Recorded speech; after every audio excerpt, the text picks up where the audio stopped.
Your voice, your opinion, your community. Fact TV, free speech, protected. Hold on, is she in mixed effect going over here? No.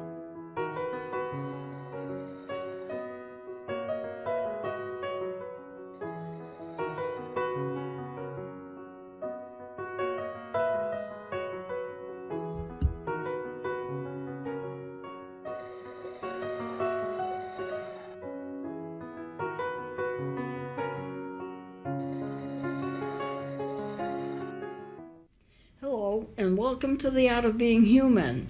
You know, we did spend a little time with the DSM-4, but I'm going to go into it more because it's really important that you understand what this book is all about. I didn't bring it in last time. I had too many things to bring in, but this is the DSM-4. There are, every so often it gets upgraded. It lists, categorizes, discusses every mental illness known to man. And this is the version I have of it. Now, I think there's probably been a major upgrade of it since the pandemic, because a lot of people have mental problems due to the pandemic.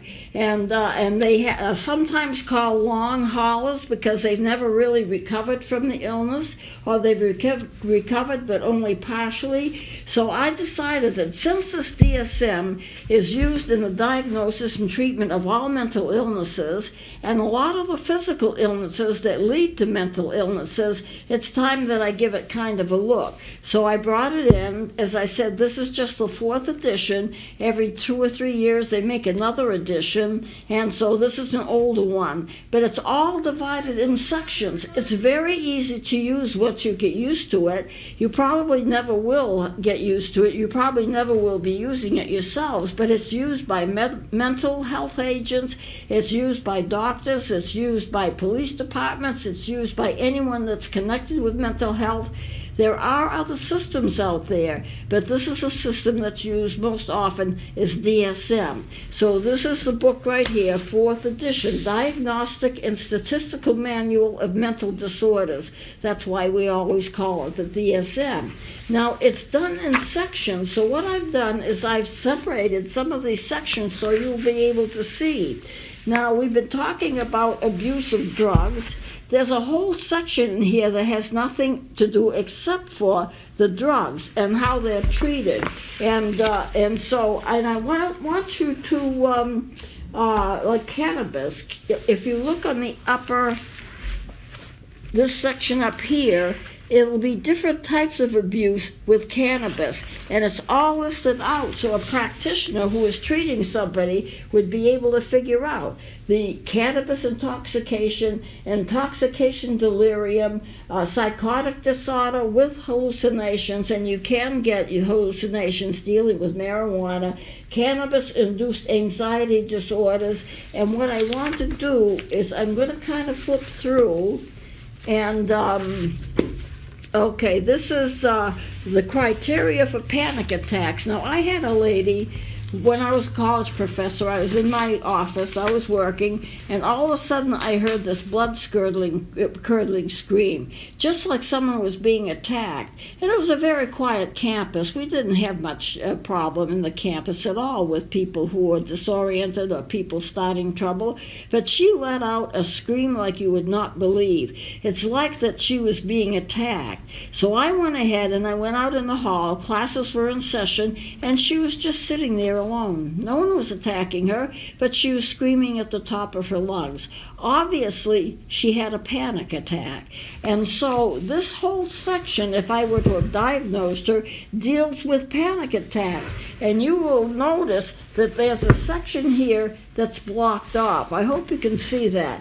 If there's like a square here and it's all blocked off. And what that is a criteria needed to be diagnosed as having a panic disorder. Well, does she have agoraphobia with it? Does she not have agoraphobia with it? Does she have a mental problem in terms of fear? Does she have a lot of fear? Does she not have much fear? Does it come out of the blue? What does she do to make it better?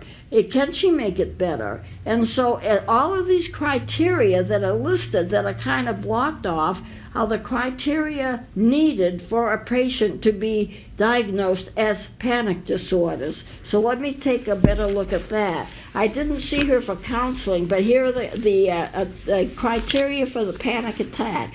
You have to have palpitations, pounding heart, or accelerated heart rate, sweating, trembling or shaking. She was doing all of these things.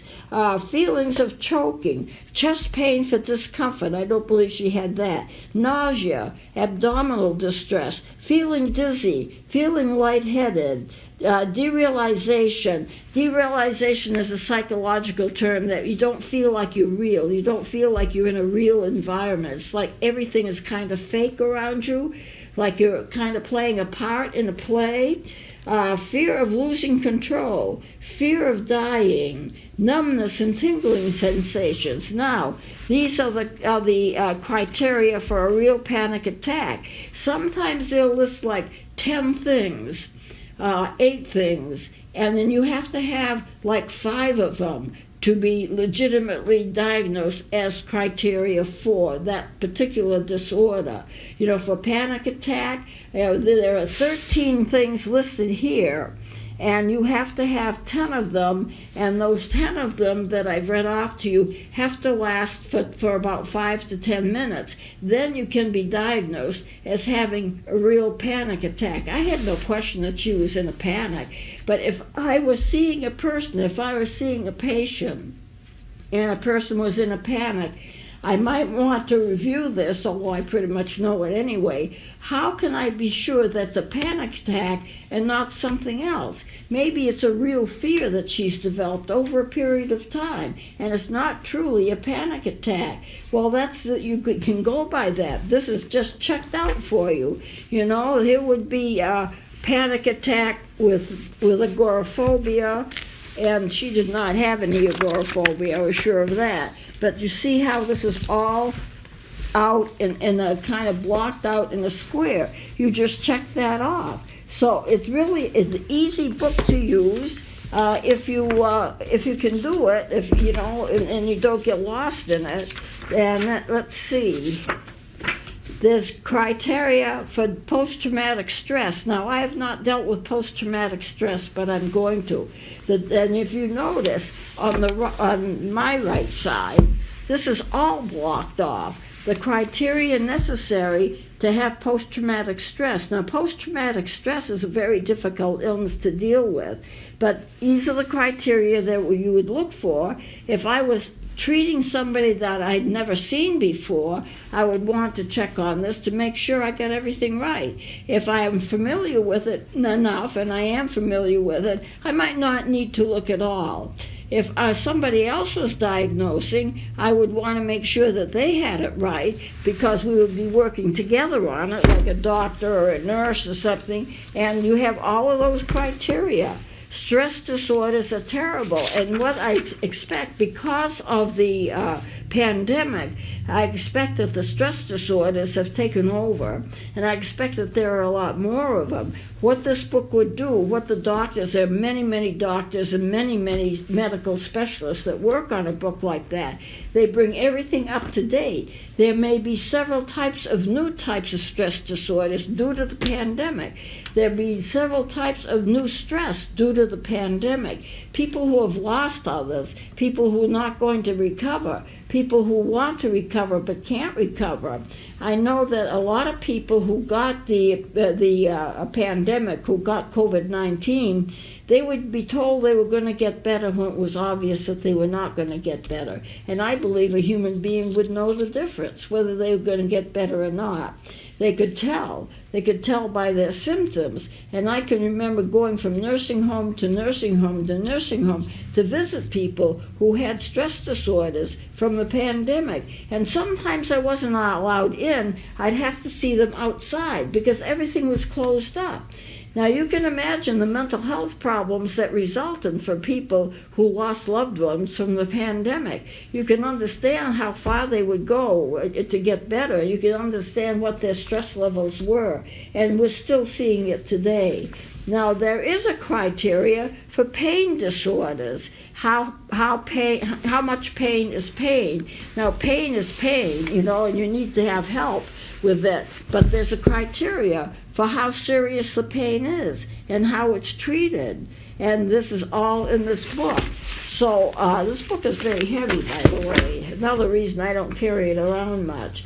Pain disorders, how much pain, where the pain is located, how difficult the pain is to manage. There is criteria for adjustment disorders. Adjustment disorders is when you can't adjust to your society. Something is wrong. You can't deal with the people that you need to deal with. You're uncomfortable mixing with other people, and you have an adjustment disorder because you just can't adjust to what's going on in your life. And the criteria to make sure that diagnosis is right is in this area here. I don't think you can see it well enough for me to read it off to you, but that's where it is. There is a list in this book for all mental disorders known to mankind, a whole list of them. Now, it's several pages long. I mean, I'm not going to go into it. It's several pages long, and you can go page after page after page after page. It starts with A and goes right down through the alphabet. Every single disease that has to do with mental health care listed, and you can just look it up. There is a glossary in here for technical terms. All the technical terms that are used in medicine that have to do with mental health or illnesses leading to mental health have been defined. So there's several pages. I'm just flipping through several pages for all of those. An alphabetical list of all illnesses and diagnosis and codes, an alphabetical list of the meanings of all of the words that are there and their codes, and you can actually have a code for medical conditions that are induced disorders. Now, an induced disorder is a disorder caused by the fact of drinking or something else, using drugs, and the different mental illnesses occur from that. A whole list of mental illnesses that occur that are induced by alcohol, induced by drug, and it goes on and on and on. And it has a list of all symptoms, all the symptoms that you can imagine. So if you have a patient, if you were a therapist and you had a patient and you were kind of lost, you couldn't figure out what was wrong with them, it lists all the symptoms. This symptom, this symptom, this symptom probably means you have that condition. So every which way there is a way to look. There are other kinds of medications, cardiovascular medications, all of the medications that people take are also listed, discussed, classified, and coded. So you can't go wrong with this book. Now, a lot of people who are not medical people buy this book because they want to tag themselves. They want to find out who they are and what they have. But that's kind of a dangerous game to play. You need to have a therapist. If you're in any kind of hot water, if you're in any kind of illness, you need to have a therapist help you to manage things because you really can't do it on your own.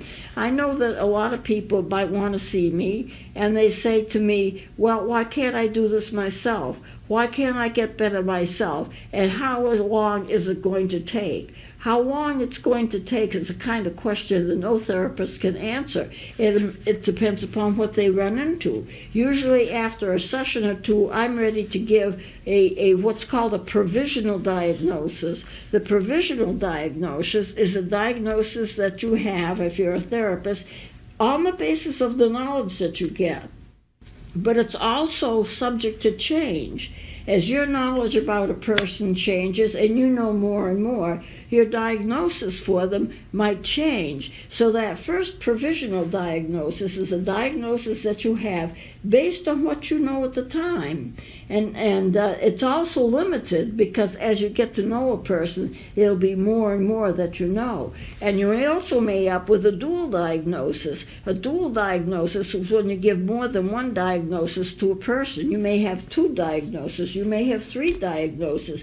As you know more and more and more, then you can diagnose more accurately. But you start off with that provisional diagnosis. So that tells me something, or that tells you something about the DSM and we use it all the time. Medical professionals use it. So I'm going to close here because our time is coming to a close. We'll continue next time. Thank you for watching. Please join me then.